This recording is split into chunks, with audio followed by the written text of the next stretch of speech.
TikTok's eating up market share, and these are the buyers. 100%. And like slowly, no, not shouldn't even say slowly. Relatively speaking, it's quick. But uh, the younger generations, I'm 45. The younger generations, the 20s to the 30s, they're searching for, plumber Omaha, Nebraska in TikTok. Mm-hmm. They're not on Google. Right. And guess what? You're not doing TikTok. You're not doing Reels. You're not doing Facebook or anything or anything like that. YouTube Shorts. They're not going to be chosen by this younger generation as they progress in their lives and their careers, and they have more money, and they're going to spend it, and they're going to be searching on Instagram and TikTok. Instagram and TikTok are the number one social search engines right now. Right. And they're going to remember, like, if you're showing up as the plumber that gave them information on how to clear a hair clog out of their sink without having to call the plumber, and you're also the plumber that did the funny meme that they remembered that they share with their friends, who are they going to call first? Yeah. Who are they going to reach out to first? Denzel's generation. You made them laugh for the meme. They're going to remember you. Right. And yes, they're paying for service. Yes, but if you can deliver that high quality service and engage them in a way and meet them where they're at, they're more likely to do business with you. Like, yeah. And I think people don't understand. I look at my kids. I watch how my kids consume media. Mm-hmm. A commercial is a foreign thing to them. Like we cut the cord a long time ago. And so we have over the air television channels that come into our house. They don't understand commercials. They don't understand why can't I skip? And I got a 15 and 16-year-old. They are like, why can't I, Dad, just skip this commercial? I can't because it's live.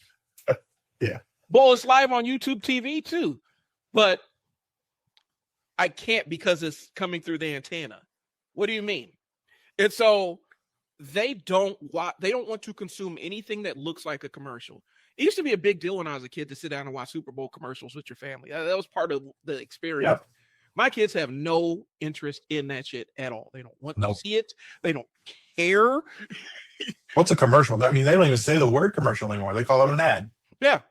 They don't want to see ads. My daughter used to get in trouble because she found out if your wife look and you turn on airplane mode, they can't show you ads. She figured that out when she was 6.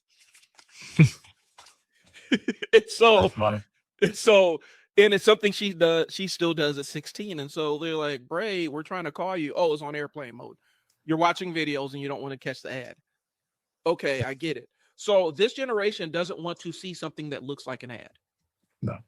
If it smells like an ad, looks like an ad, they're instantly not engaging with it. And so some of you guys are still doing the traditional, television spots and everything, which is fine. They'll still make money. Yeah. You're just not going to capture their kids. You may capture parents, you may capture grandparents, but you're not going to capture a lot of these kids. They're going to look on social media and see it because they don't watch these kids don't even watch TV. Do you see that with your kids? Like, do they watch TV? They do not watch TV. No.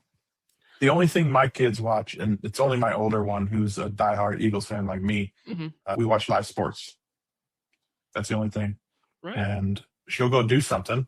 If there's an ad on, if it's halftime or whatever, she's gone. She'll go back to her room. She'll get on her phone and do whatever. She's gone until halftime's over. She's not watching any commercials. She's not doing any of that stuff.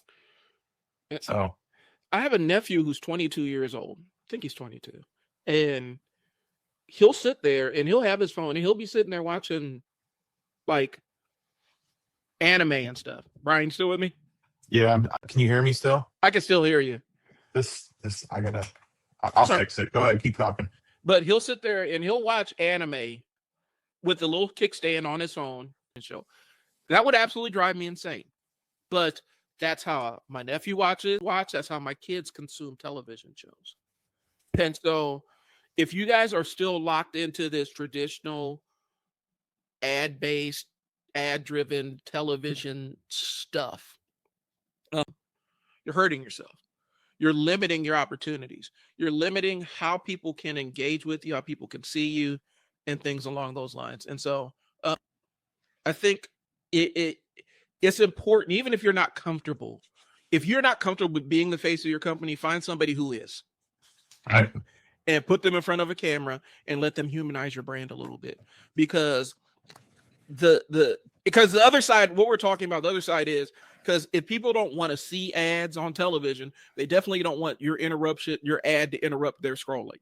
They don't want your ad jumping on their social media and interrupting what they're doing. And so you have to get more, you got to get a little bit smarter with your marketing message and how you're getting people to gravitate towards you. And I would throw in there, like, don't be generic. Like, don't get on there and say, we have a quality product at affordable price. Mm-hmm. No, you got to do something find out the trends, find out what people are doing on the platforms that you're on, find out what's working, what audios are trending, that kind of stuff, and go that direction. It's not like it used to be where you get on there and I don't know. We talked about it a little bit. You can't be vapid. You can't be just plain Jane and spit out platitudes and all that stuff. People see right through that. That shit don't work anymore. It doesn't. And show up. Here's the thing, because this is the easiest way. This is the prompt that I have in my school community for our videos this week. Give a common misconception about your industry or area of expertise. Most people believe X, but the reality is Y. That's information that people be useful. If you're going to show up, provide value to somebody. They will reciprocate.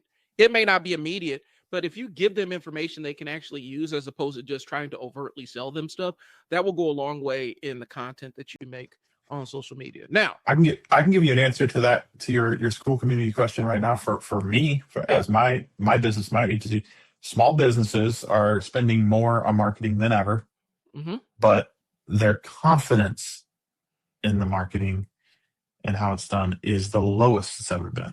Yeah. Right. So that'd be my answer to your school community question, where it's like, the strategy of what you're doing and understanding. We touched on this a little bit before the call, that they need to learn from us why. I mean, you expand on that a little bit, because you were the one talking about it, but why. You had a buddy tell you that was saying they need to learn why. Yeah, they need these services. It was my other friend Brian. I know a lot of Brians, and so my other friend Brian was saying, "Hey Brian, you're brilliant, but and I think you've helped me out a ton, and I know what you do, but people don't know why they need to learn how to record themselves. Business owners don't have any concept of why. They think that they need to, but they don't know exactly why."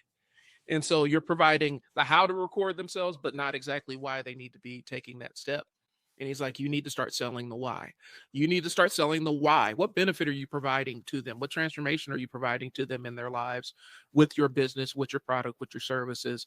What transformation or what is the outcome? It's got to be centered on them. It can't be about, oh, we got 60 years in business and we got all these better business things that like on the wall and all that other stuff. Yep. It can't be that. That doesn't tell them how your service is going to change their life. How your pizza is going to be the best pizza they've ever had in their life, and you'll want to come back. There is, talking about pizza, you already know my infatuation with pizza, but I follow these people, Crispy's Pizza, and they've gone viral on social media because the son, the youngest generation, he's third or fourth generation pizza maker at this place. And he's a young kid. His dad still works there. His grandpa's, I think, passed away or whatever. But they have gone viral with the content he's starting to push out, vertical content of Crispy's Pizza. And all it is these guys making stuff, and they're talking, they're chit-chatting, they got their little New York accent, and it's fun to watch. So I don't know where I was going with that, but it's entertaining. It's entertaining. They're providing entertainment value. They're also showing that there are real people behind there.